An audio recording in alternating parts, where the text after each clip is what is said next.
तो बच्चों बताओ, तुम सब बच्चे अपनी अपनी छुट्टियों पर कहाँ जाने वाले हो? स्कूल की तरफ से तुम्हें 7 दिन की छुट्टी मिलने वाली है। जहाँ भी घूमने जाओ पर ध्यान रहे, अपने होमवर्क को करना मत भूलना, क्योंकि घूमने के साथ साथ पढ़ाई भी बहुत जरूरी है।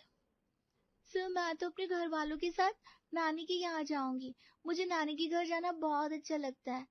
मेरी नानी और मामा मुझे बहुत प्यार करते हैं और बहुत सारी चीजें भी दिलवाते हैं।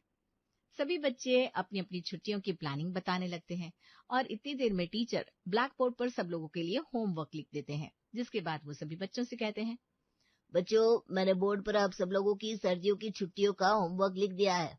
सब बच्चे अच्छे से नोट कर लो और अच्छे से होमवर्क करके लाना। जो भी बच्चा इतने दिनों की छुट्टियों में होमवर्क करके नहीं लाएगा, उसे मेरी तरफ से बहुत डांट पड़ेगी और मैं उसे सीधा प्रिंसिपल ऑफिस में लेकर जाऊंगा। Okay teacher. Okay teacher. Okay teacher. अब सभी बच्चे अपनी अपनी कॉपी में टीचर का लिखा हुआ होमवर्क नोट करने लगते हैं। तभी वहीं क्लास में सबसे आगे की बेंच पर बैठा हुआ रोहन भी टीचर का ब्लैक बोर्ड पर लिखा हुआ होमवर्क नोट डाउन कर रहा होता है कि अचानक वो बहुत ज्यादा परेशान हो जाता है और तभी रोहन अपना हाथ ऊपर उठाता है, जिसे देखकर टीचर कहते हैं। हाँ बोलो रोहन, क्या बात है? कोई कंफ्यूजन है क्या? सर आपने गांव के ऊपर निबंध लिखकर लाने को दिया है, लेकिन मैं गांव के ऊपर निबंध कैसे लिखूंगा? मैं तो कभी गांव गया ही नहीं। ये क्या बोल रहे हो रोहन? तुम कभी अपने गांव नहीं गए? उसकी बात सुनकर सारे बच्चे हंसने लगते हैं, क्योंकि 7th क्लास के वो छोटे छोटे बच्चे कभी ना कभी अपने गांव गए होते हैं या फिर किसी रिश्तेदार के गांव में उन्होंने कभी ना कभी कोई चक्कर तो लगाया ही होता है। तभी गुस्से में टीचर सब बच्चों को शांत करवाते हैं। चुप हो जाओ, सब चुप हो जाओ। अगर कोई हंसा तो अभी के अभी सबको पनिशमेंट मिलेगी।